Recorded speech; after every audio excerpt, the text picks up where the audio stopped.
Kala ng marami, isang popular na holiday island lang ang Hainan sa China, puno ng magagarang resorts at milyon-milyong turista. Pero sa ilalim ng makulay na kapaligiran nito, matatagpuan ang isang lihim na military base ng China, mas malaki pa kaysa Pentagon. Ano nga ba ang mga proyekto ng China dito?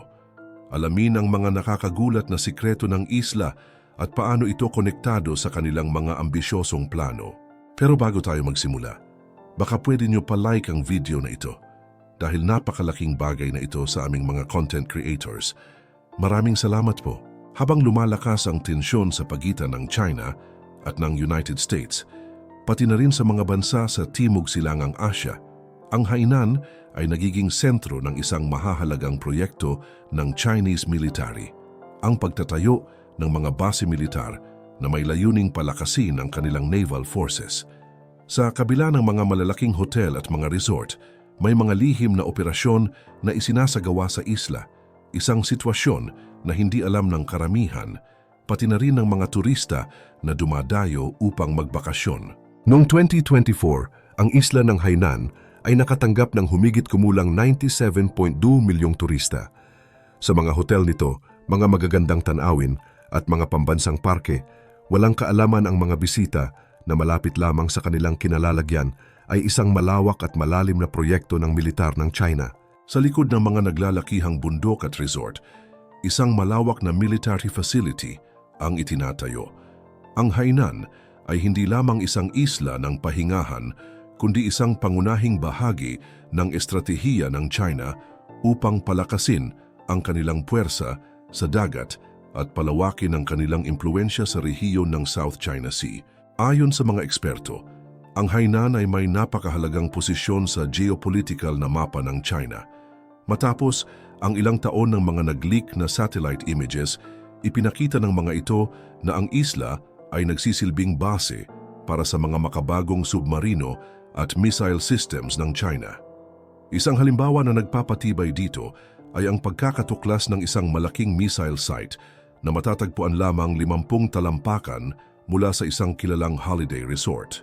Ang base na ito ay nagsisilbing guwardya ng dalawang malalaking naval sites ng China, ang Longpu at L bases. Ang mga pasilidad na ito ay pinaniniwala ang nagkakahalaga ng higit sa 50 bilyong dolyar at may layuning magbigay ng daungan at suporta sa lumalaking fleet ng China. Isa sa pinakamahalagang lugar na matatagpuan sa Hainan ay ang Yulin Base, isang base militar na ginagamit ng Chinese Navy at Marine Corps. Dito, ang mga submarines ng China ay maaaring magtago at mag-operate nang hindi madaling matutukoy. Ayon sa mga satellite image, may isang sistema ng mga underground tunnels na nag-uugnay sa mga base at mga pasilidad kung saan maaaring magdepensa ang China laban sa anumang potensyal na banta mula sa mga kalaban. Mahalaga ang Yulin Base dahil ito ay nagsisilbing sentro ng mga operasyon ng Chinese Navy sa South China Sea, na may malaking papel sa pagpapalawak ng impluensya ng China sa nasabing rehiyon. Hindi lamang mga submarines ang pinapalakas ng China sa Hainan, pati na rin ang kanilang mga aircraft carriers.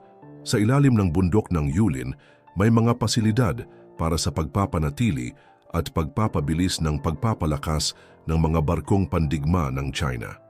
Ang isla ay nagsisilbing lugar kung saan ang mga modernong teknolohiya at armas ay pinapalakas at pinapaganda. Halimbawa, ang mga drone ng China, tulad ng HSU-001 underwater drone, ay unang ipinakita sa isla, isang patunay ng patuloy na pagsulong ng China sa kanilang mga puwersa.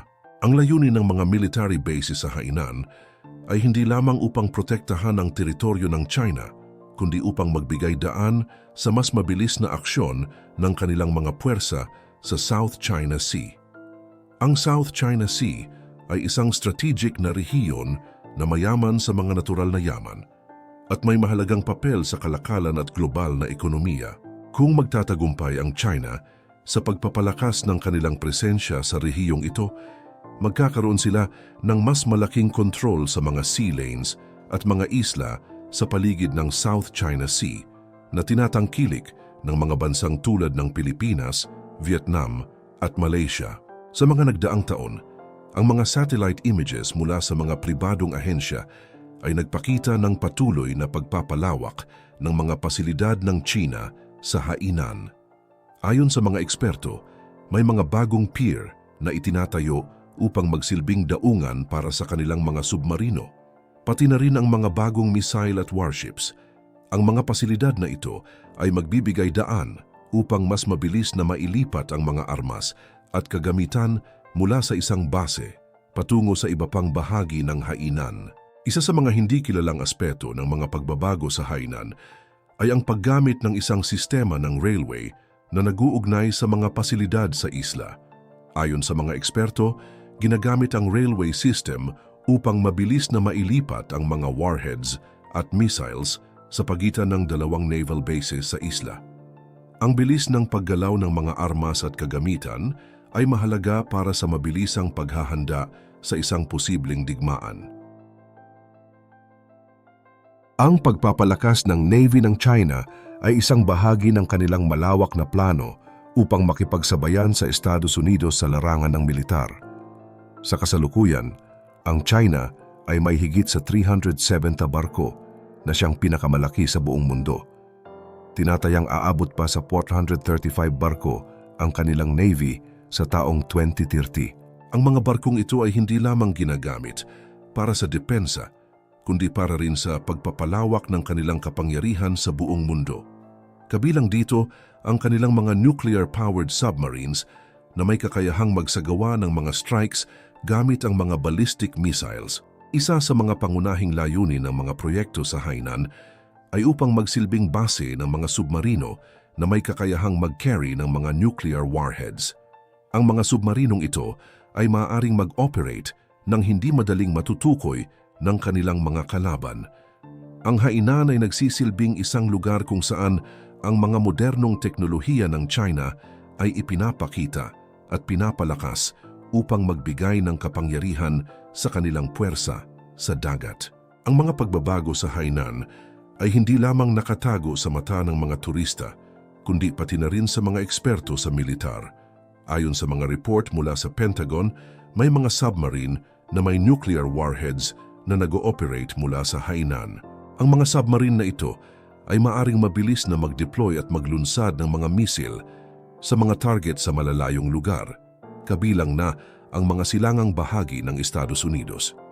Ang kakayahang mag-operate mula sa mga lugar na ito ay nagpapakita ng ambisyon ng China na magtayo ng isang global na presensya at hindi lamang limitado sa kanilang sariling teritoryo. Ang mga pasilidad sa Hainan ay pinaniniwala ang may underground ports kung saan maaaring itago ang mga makabagong submarino ng China. May mga reports din na nagsasabing ang mga submarinong ito ay may kakayahang mag-operate sa malalim na bahagi ng karagatang Pasipiko na mahirap matukoy at matunton ng kanilang mga kalaban. Sa ilalim ng mga bundok sa Hainan, may mga tunnels na nag-uugnay sa mga pasilidad ng military na nagsisilbing proteksyon laban sa mga posibleng atake. Habang patuloy na pinapalakas ng China ang kanilang mga puwersa sa Hainan, ang Estados Unidos ay hindi rin nagpapahuli sa pagsubok na kontrolin ang sitwasyon. Ang Pentagon ay patuloy na nagmamasid sa mga aktibidad ng China sa rehiyon, pati na rin ang kanilang mga bagong base sa Cambodia at iba pang mga lugar sa Timog Silangang Asya. Ang layunin ng Estados Unidos ay hindi lamang protektahan ang kanilang mga allies, kundi upang tiyakin na ang South China Sea ay nananatiling bukas at walang kontrol ng isang bansa lamang. Ang mga bansa sa Timog Silangang Asya, kabilang ang Pilipinas, Vietnam at Indonesia, ay nagsimula ng magpalakas ng kanilang mga puwersa upang pigilan ang mga ambisyon ng China sa rehiyon. Sa kabila ng mga pahayag ng China na ang kanilang mga base ay hindi ginagamit para sa mga layuning militar, patuloy ang mga bansa sa pag-iwas sa posibleng panganib ng isang digmaan sa rehiyon. Sa huli, ang isla ng Hainan ay nagsisilbing simbolo ng mga lihim at ambisyon ng China sa pagpapalakas ng kanilang puwersa militar at pagpapalawak ng kanilang impluensya sa buong mundo. Habang patuloy ang mga proyekto ng China sa isla, ang mga pag-upgrade sa kanilang navy at submarino ay nagpapakita ng kanilang plano upang maging nangunguna sa mga puwersang pandigma sa hinaharap. Ang mga pasilyo ng Hainan, na sa unang tingin ay puno ng mga resort at turista, ay nagiging simbolo ng isang mas malalim na layunin, ang pagsakop sa South China Sea at ang pagpapalakas ng kanilang posisyon sa global na kapangyarihan.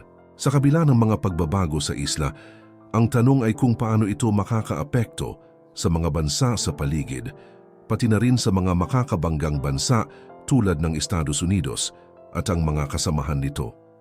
Habang ang mundo ay patuloy na nagmamasid, ang mga lihim na operasyon sa Hainan ay magsisilbing paalala na ang kapangyarihan sa dagat ay hindi palaging nakikita, kundi minsan ay nakatago sa ilalim ng makulay na tanawin ng isang holiday island.